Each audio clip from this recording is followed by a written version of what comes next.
Warning, this podcast contains spoilers. And White Walkers.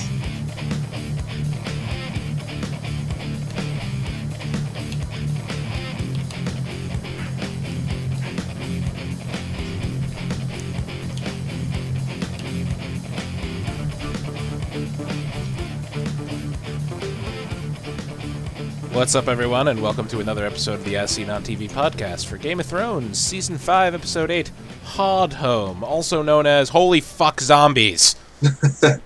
I'm your host, Mike, and joining me... Fine, holy shit, whites. Better? Well, okay. That sounds a little racist. I don't appreciate that.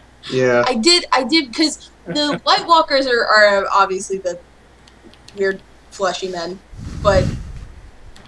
Are they zombies, the other things? The things they bring back from the dead? They're are they white. Called something special, or...? They're whites. They're white. They're whites? I thought No. I thought the smart guys were the whites. No, smart guys are... closest analog is ice demons. Yeah. The things they rise, the blue-eyed things that then eventually decay into skeletons that they rise are whites. W-I-G-H-T. Yes. Okay. Anyway, I'm your host, Mike, and joining me are John and Cleo and Pat. Hey, what up? Hi. There you go.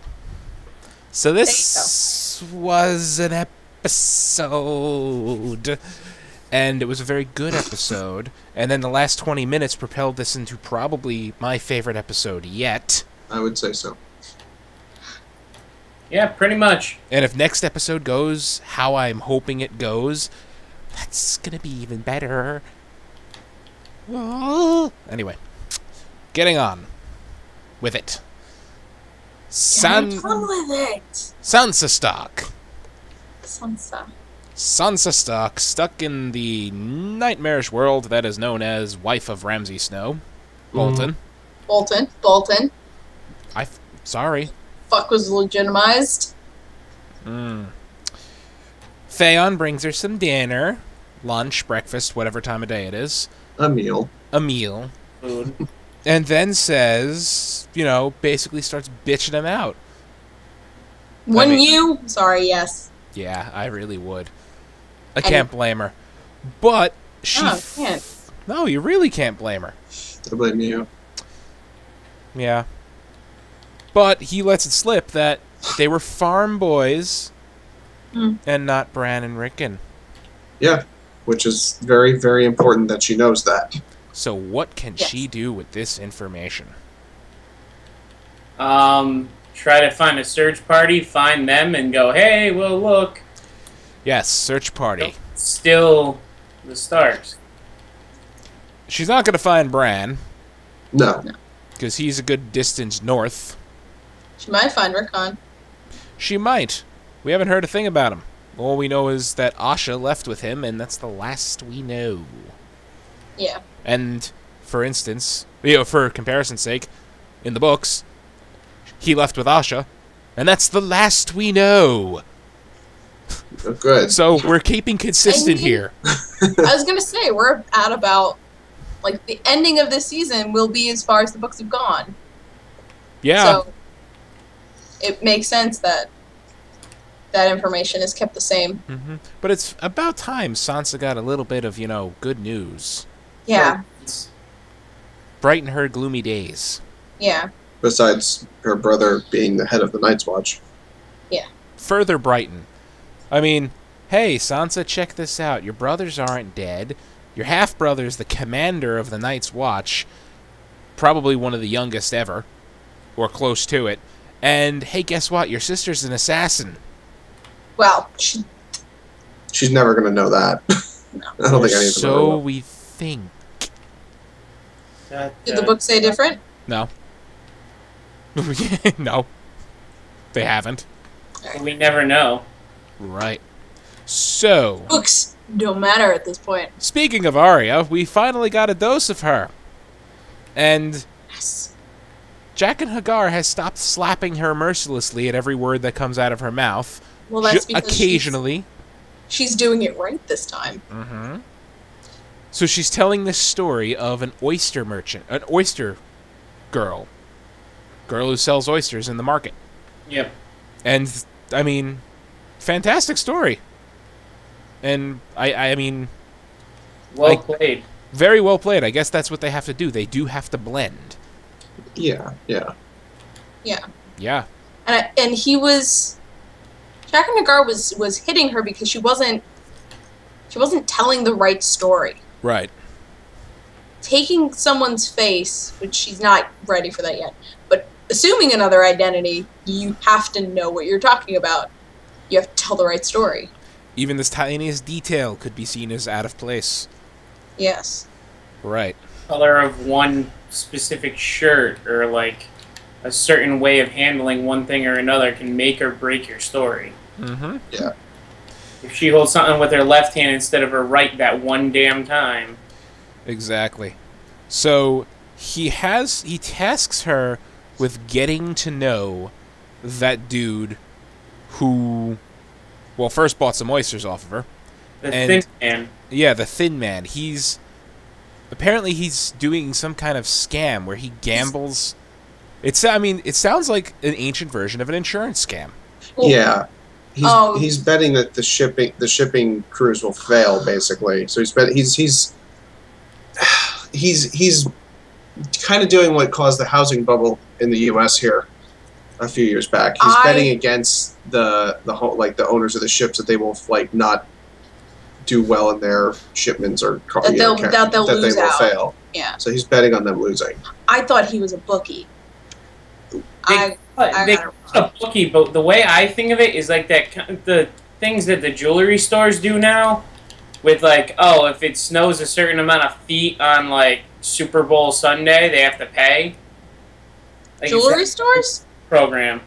There's jewelry stores that like if you purchase within a certain time period, and like this big event happens, and if it snows or this happens or that happens, they have to pay out. They pay for everybody's jewelry who bought that day. What? Yeah, it's been on the news, or they've had competitions around at least Connecticut. That's weird. I've never. It's like that That kind of sounds thing insane. where you're throwing money in, so you're essentially having to pay something in order to hopefully win big. Yeah. I get it. But in turn, they're betting that they're gonna die. Yeah, exactly. Yeah. How's gonna pay the bill if they're dead? Right. So Jack and Hagar gives Arya a lovely vial of clear liquid and says, "A gift for the thin man." And then tells her to go learn him, know him, not be him, but just one step short of be him. Mm-hmm. So basically, Yeah, I mean, he's a mark. he's a mark. He just gave her first mark. Go kill this guy. Well, we're not ready for killing yet. Well, I imagine that what's in that vial isn't exactly, water. Yeah, it's No. not Viagra, you know. But from their conversation, it made me think that it didn't kill him. He's not going to die from that. Because it sounded like he was telling her to go back and watch him again. Yes. Well, Yeah. Kill him. Yeah. I mean, I'm saying he's not dead yet. I thought you were talking about the vinegar. Okay, never mind. No. Might be the close to death experience where then, in turn, they can take his face. It's possible. Who knows? We'll see. We're going to get more of her next episode, fortunately. Yeah. So, I desperately want Maren Trent to just ruin everything. Like, she's on her job, and then Trent comes in, and she's like, "Motherfucker, I gotta kill you." Yep. So, last episode's ending cliffhanger, or ending bombshell, Cersei getting thrown in prison. Wah, wah, wah. The charges: fornication, incest, conspiring, for the murder of Robert Baratheon, and there was another one. I actually forgot that she had Lancel give him wine. Neither Lancel nor Cersei actually killed him, but Lancel got him so pissed drunk that stepping on a squirrel would have killed him. Yeah. Stepping on a squirrel. Well, yeah. It's true. It's true, so conspiracy. Yeah. And finally, we finally see Cersei just broken, kind of. Because especially the last we see of her is she's sucking water off the floor that the crazy burly lady in gray dropped there. Yep. The nun. The They're nun. not called nuns. What are they called? Silent Sisters. Sisters. No, I'm sorry. No, I don't know what she is. I Yeah, forget. because she speaks. The Silent Sisters, I know they're not covered in the show. They care for the dead. You'll see them all over the battlefield after a battle, picking up corpses, preparing them for burial rites, and they're like coroners in the ancient time, except they don't do any investigating. Morticians, Bring out your dead. Undertakers. Yeah. Bring out your dead. So, Cersei's basically at wit's end. They're torturing her, trying to get her to confess.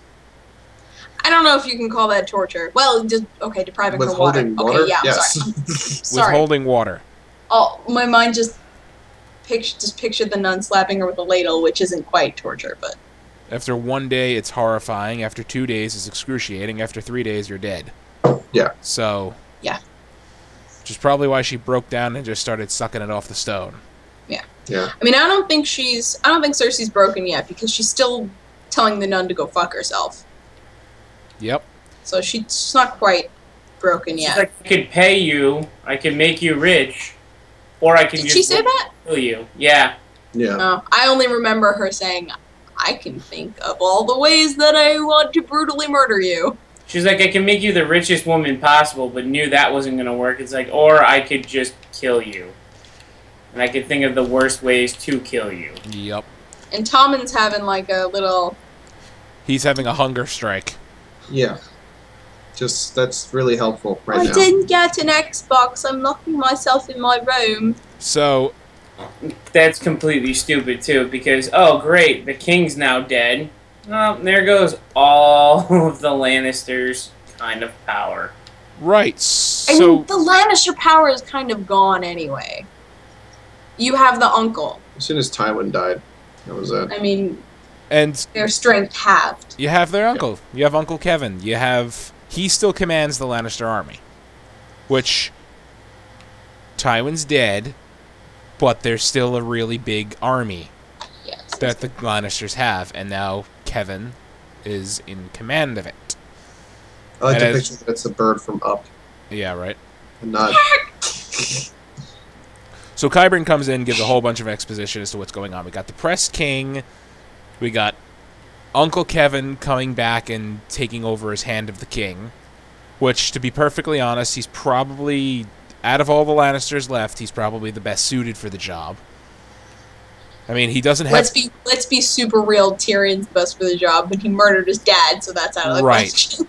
Kevin doesn't possess the tactical genius of Tywin, but he's not as much of a prick on top of it.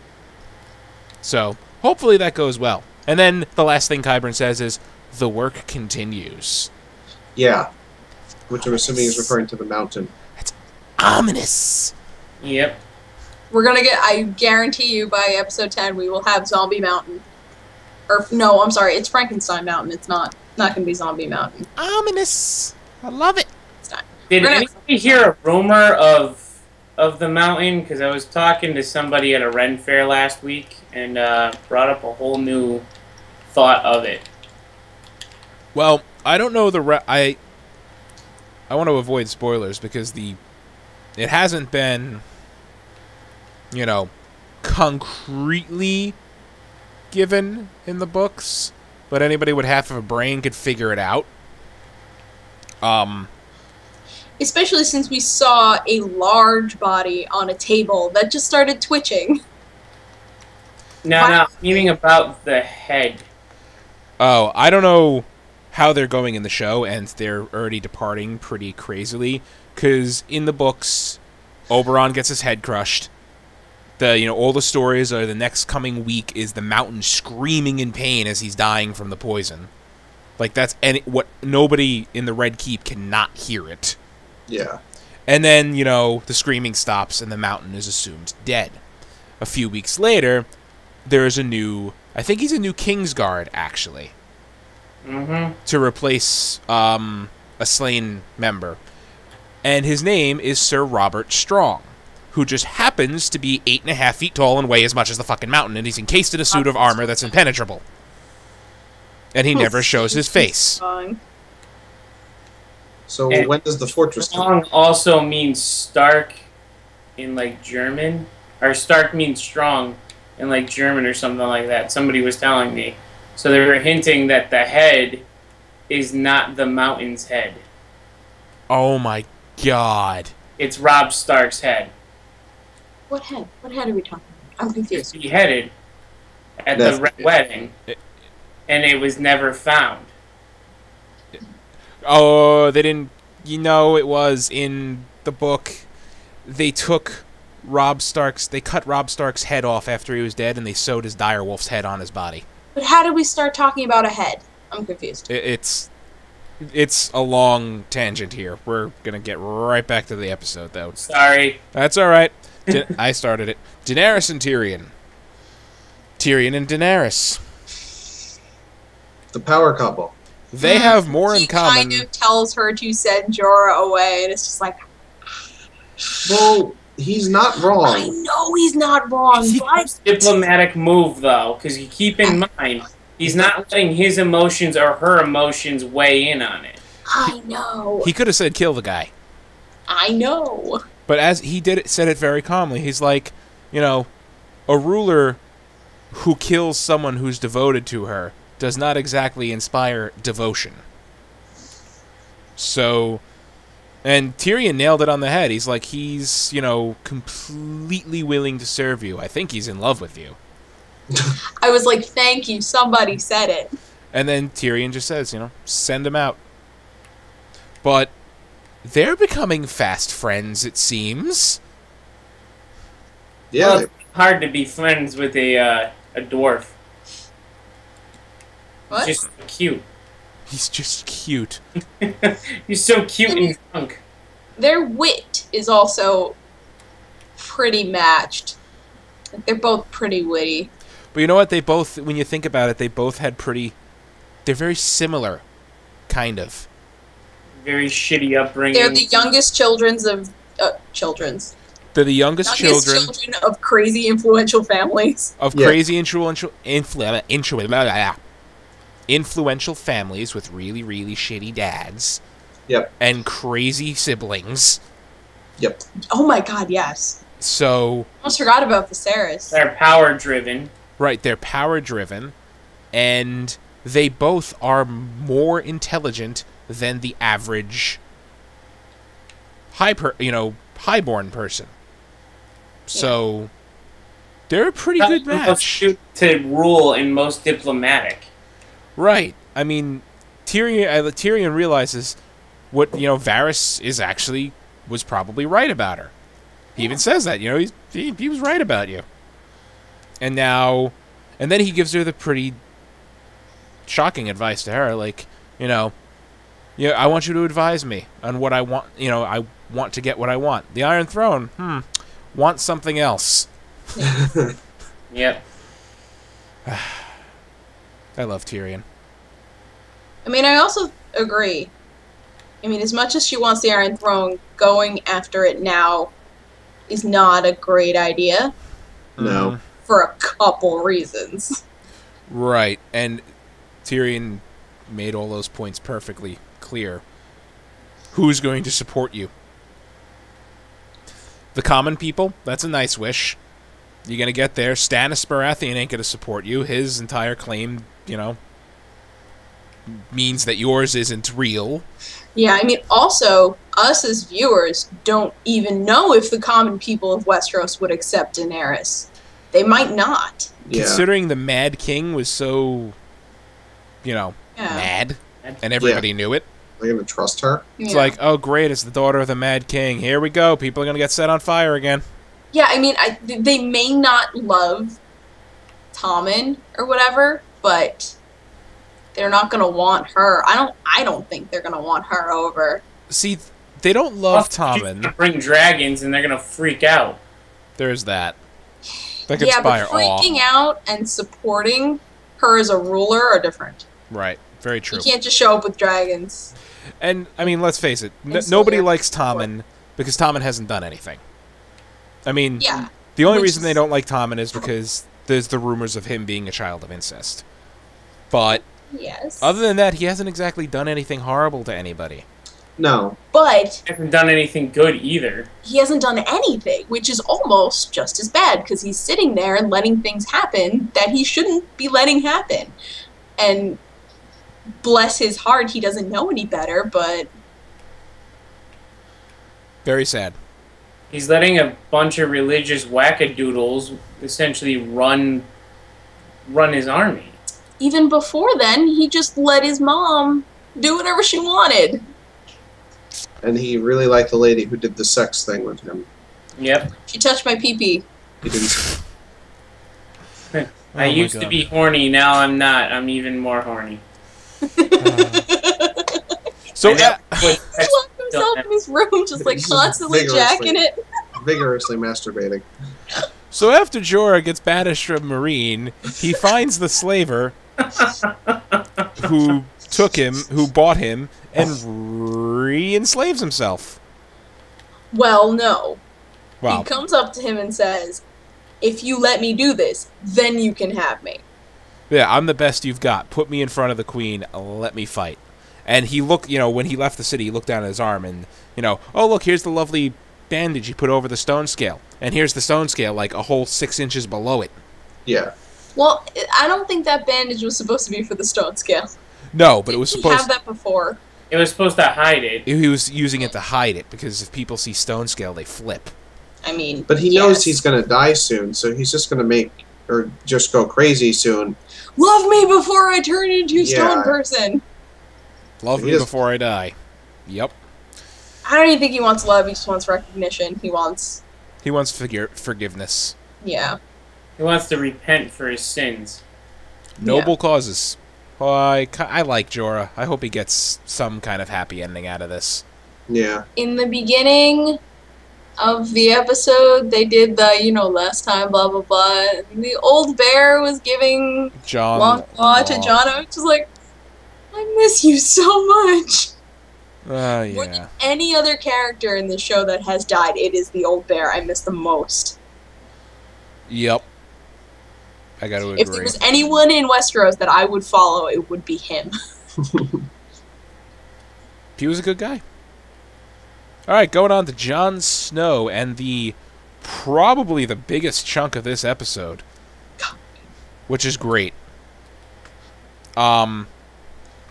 He lands at Hardhome, which is just a hastily constructed town with tons of wildlings living in and outside of it. I don't know, for being hastily constructed, they had some pretty nice huts.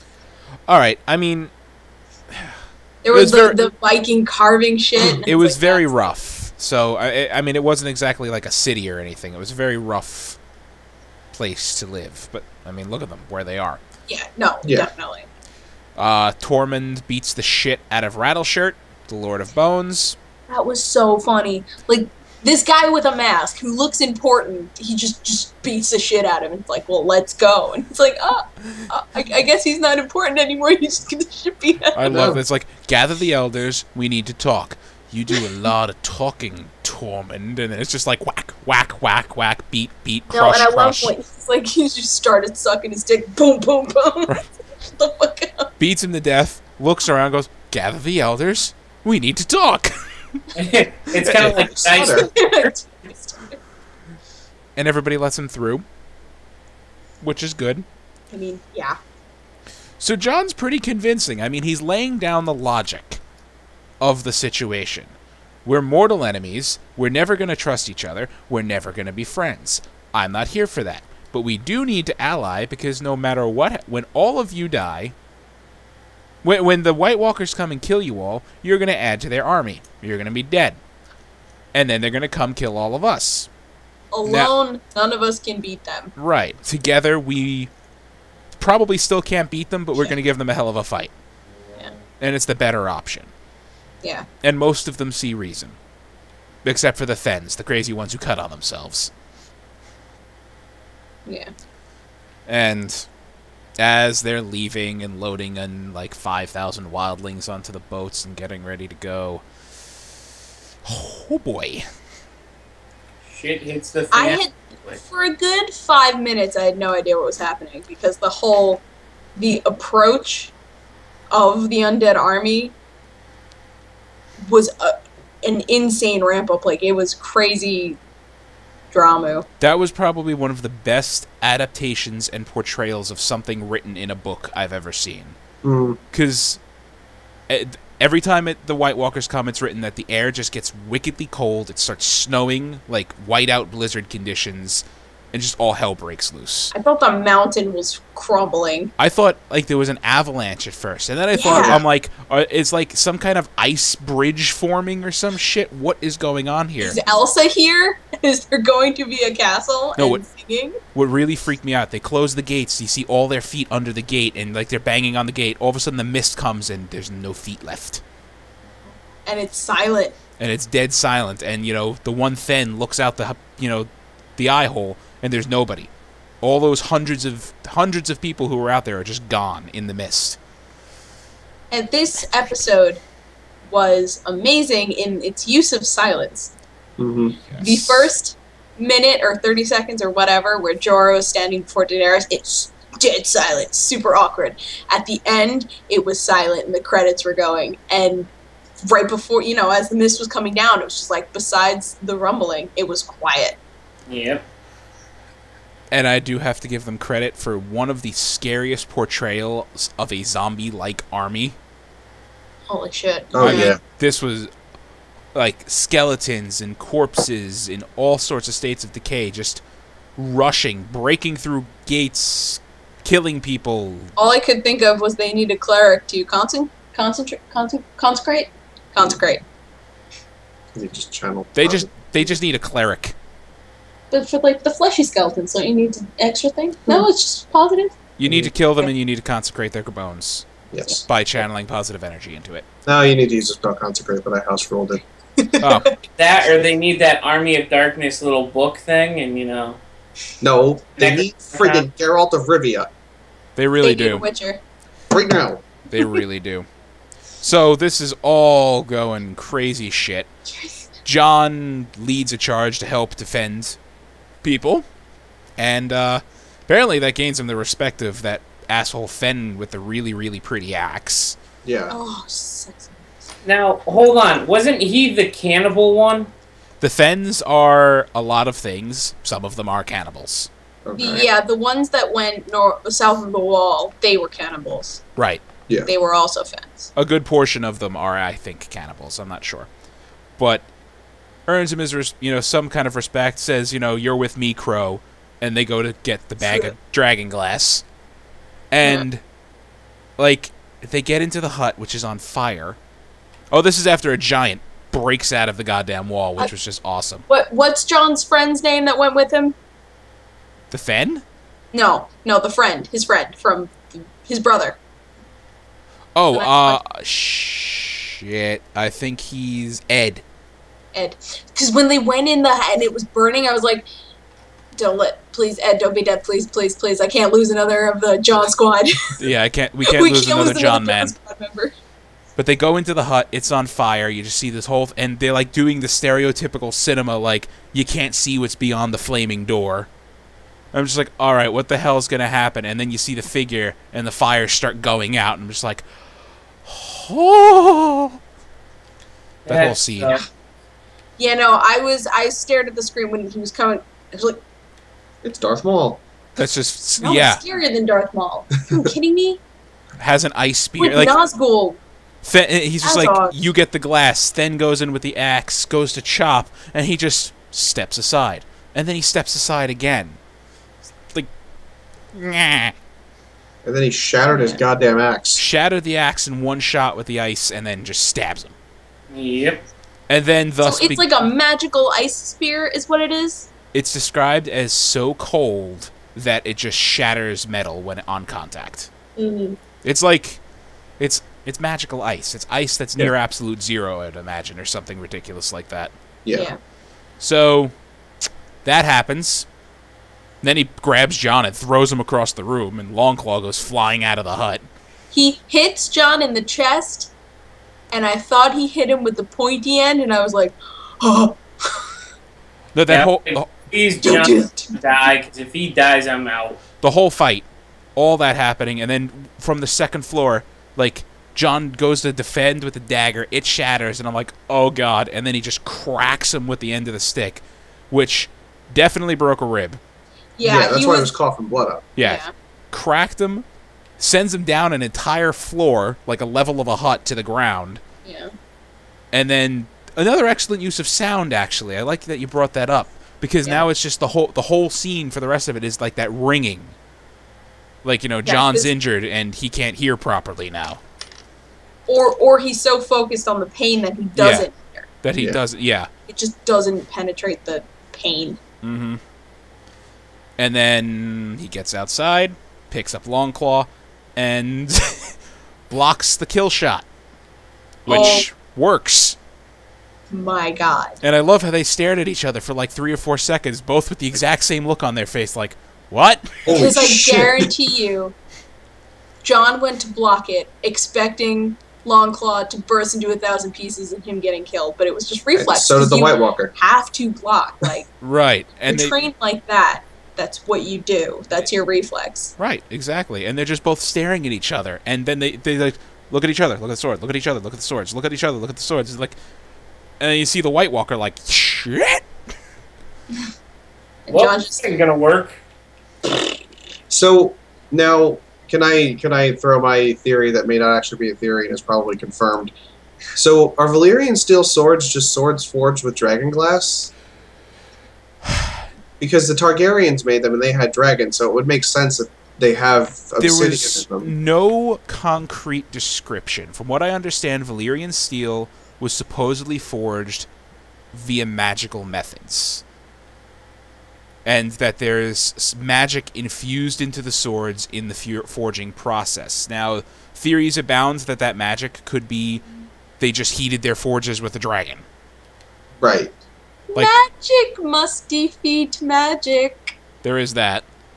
I mean, there's the theory that they use dragons to heat just heat their forges, or they use some kind of crazy spells. But, you know, as we know, nobody can make new Valyrian steel. Methods lost to the ages. There are a few smiths who know how to rework it, but they cannot make new metal. They could just melt the old down and recast it.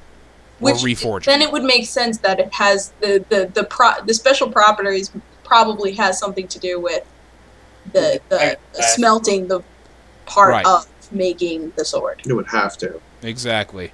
And this whole thing, I mean, it hasn't been book confirmed that Valyrian steel can defeat the White Walkers, but it's hinted at. Well, it's show confirmed. Right. It just did it. But here's the problem. They lost all that obsidian now, so Jon Snow's the only one who can fight the White Walkers now? Like, and I immediately started thinking, how many Valyrian steel swords are there in Westeros? 2. 2? 3? One of them is buried with the douchebag? Is Stannis' sword? No, Stannis isn't. Technically, there's like a dozen or 2 dozen in the hands of swords, like in the hands of High Lords or like people like family heirlooms and shit like that. Yeah. Randall Tarley, Samwell's dad, he has one. He has a great sword that's Valyrian. Ned Stark's was melted down into 2. Jaime and Brienne have them. Tyrion's dagger, which Brienne we don't know. Brienne has it. Jaime doesn't have that anymore. Yeah. Jaime gave his to Brienne. Oh, who has the other one? Joffrey. Oh, Joffrey was buried with it. That was it. I'm sorry. Gave that bitch up. I mean, how many Valyrian swords are out there? It's dwindling. Very little. It's unknown how many are surviving, but there aren't exactly a lot. So maybe Dany and her dragons can... Maybe she'll figure out how to make more. Maybe. Well, you gotta, too, at the same point, I'm hoping that's not the only dragon glass they had. I mean... They gave everything. I would assume that their obsidian is like our obsidian, and it comes from volcanic... Well, Stannis said, yeah, we have it all over Dragonstone. Dragonstone is a volcanic island. So, I mean, you can go get more. The question is, how long would that take? Right. And, yeah, you'd have to find a mine with obsidian running all through it. Yeah. And then well, I mean, craft it's not really you don't really find it in mines like you would find No, but if you're... Or it's sort of just... underground and volcanic areas. Yeah. Or even above ground. But all they have to do is... it's not very far. They'll have to do is take it and sharpen it. I mean, obsidian naturally can be sharpened. It shards very well. It shards very well, yes. Yeah, it's like it's volcanic glass. Yeah. So they could definitely make arrowheads with it. Probably not a sword, but... No.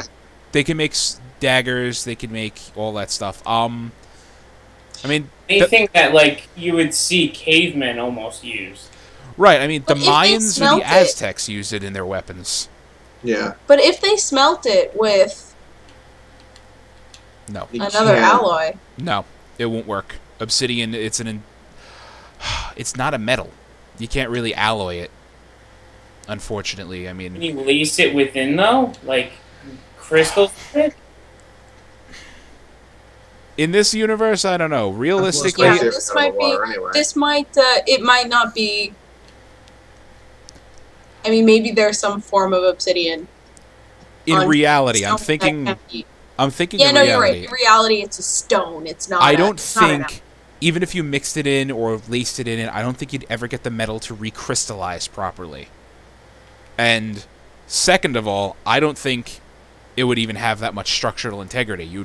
Any kind of sword made with it would probably crack along the obsidian inside of it. Now that I'm thinking about it, what happened to the walker that Sam stabbed? How did it die? Did it shatter like the one that... okay. Yeah. Alright, never mind. They're supposed to melt, but, you know... shatter looks really cool. It looks better on TV. Yeah. But yeah, shatter. Yeah, melting would look too much like the Terminator. So this has been our science corner. Yeah, Goblin Graph says in chat, throwing axes. Science corner. Yeah, throwing axes, it's... any small bladed weapon. Yeah. Primitive small bladed weapons will work. And I definitely think with the White Walkers, it's with the ice demons, I don't know, whatever. It would probably be better to arrange it. Yeah. Yeah. And so now this leads me to my other question that I had. So if dragon glass can kill a White Walker, can a dragon it's assumed that dragon fire would work. I am super not kidding, but towards the end of that battle, I'm like, is a dragon gonna come? Is Drogon flying a little too far from home? Comes in, just starts hacking at him. Yeah, Drogon likes setting shit on fire. He would just burn everything. So, this was probably my favorite use of a zombie army that could only be killed with fire. You know, the whites, they could be incapacitated, they could be smashed, but I think they can only truly be killed by fire. You have to burn them. Right, you have to burn the bodies. Yeah. So, you know, that the one up on the cliff just lets out a sound and thousands of them just start throwing themselves off the cliff. And I'm like, okay, what are they going to make a mountain out of themselves that these guys are going to then walk down on their horses or some shit? And no, they just get up and start chasing. It's like, I mean, their horses are... the water and start making a boat out of themselves. And that makes me wonder if... is it that they don't like water? Is it like a Nazgul thing? Do they not like water? Or is it that they can't swim? I don't know. I don't think corpses... I don't think they can swim. Corpses sink until a certain point of decomposition, then they float. But do they have the coordination to swim? That's a skeleton would sink. A skeleton would sink, the yes. The only reason a corpse floats is because there's gas inside of it. A corpse will sink for the first 2 days after death, and then once the gas is built up, they will float. Yes. I would assume, though, that a skeleton would sink. A skeleton will sink. There's no way, no trapped gases in it. Unless they had... That's the thing. They don't need to swim because the White Walkers are ice demons. They can just freeze whatever surface they need to. What I thought they were going to do. But when he was raising the army, I thought that he was going to freeze the water and just... That's what I was thinking. I was waiting for him to just be like, you know, snap his fingers and the bay freezes or something. But no, he's just standing there, raises his hand slowly, and every dead thing just stands up. Oh crap! The suspense in those 20 minutes I know. was insane. That's why I loved this episode. So well done. Because he's, especially like the 30 seconds it takes them to raise his hands up, I'm like, what is he going to do? And then just everything just stands back up and is staring across the bay at, you know, John and the few of them leaving. And John just looks away like, well, fuck, we just doubled their army size. Well, it could have been a lot worse if they didn't come and get the wildlings that they got. Yeah. And That's been a lot worse. he just stands on their pier with his hands up, looking out like, well, what do you think? So what is with the 4 horsemen? Because there's clearly four main dudes. I think there's definitely got to be more than that. Of course. There's the 4 main dudes who are on horseback, and then there are the ones like the one that John killed and the one that Sam killed, who seem to be like foot soldiers almost, like lieutenants maybe.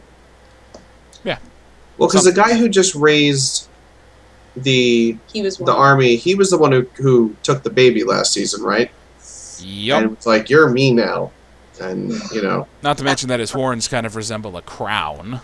They do. So he's probably the leader guy. So, well, that's fun.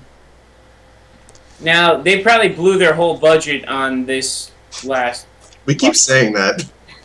They had to have. Come on, man. No. Shit I thought about the comment that you guys made, and I was like, oh, they blew their budget, huh? What's this then? The fuck is that? The fuck is this? Because watch, we have 2 more episodes where more crazy shit is going to happen. There's no way they blew their budget. No, of course not. Exactly. But, great ending to a great episode. Their budget has to be gigantic. They've earned it. They've earned it, all right. But, They make, and yeah. that was pretty fantastic. I liked it. It's crazy. So, next episode is called The Dance of Dragons, which just happens to be the name of the 5th book. Can't fucking wait. In my head, it's like Avatar: The Last Airbender dragon fusion dance. From the preview, what I see is Arya's further staring at what's, you know, Arya's investigating the Thin Man. John returns to the wall, and there's Alistair Fuckface standing at the top, probably not going to let them in. Hold on. There's no evidence that he's not letting them in. It's only a shot. He doesn't say anything. They're just like, hey, maybe he's going to be a dick. I don't know. I have faith in Alistair. I don't think he's going to be a dick. I don't know. We'll see. And then we see... Obviously, he's a dick, but not that kind of dick. And then we see Danny, like, clap and start the grand tournament or whatever. I really hope she put a rule, don't kill people. I really hope. You can fight, but you can't kill. I mean, yeah. Jorah showed that that's an option. I'm just going to say, if they go anything like they did in the books, pay the fuck attention during that entire sequence. Mike, have you met me? Yeah, She you're doesn't right. pay attention to shit. Seriously, because it's going to be great.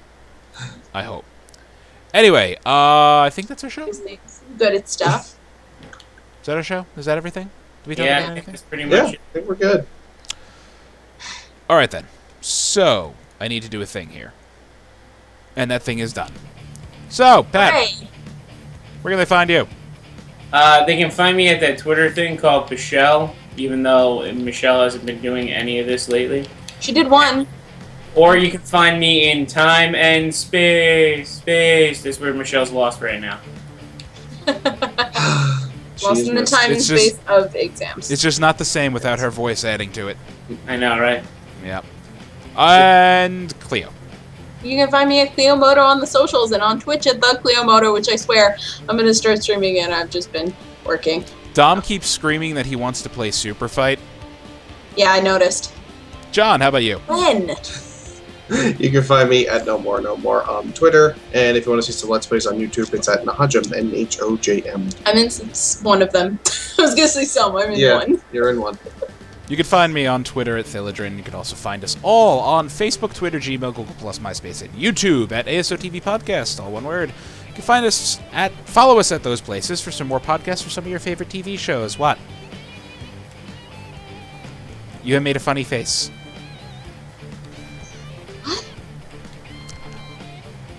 I'm making funny faces because I can. Keep doing your outro, dude. Fine. I lost my place. Until next week. Thanks for watching, everybody. Bye-bye. There's stuffs and things that you should go follow us on, basically, is all you're gonna say. Yes.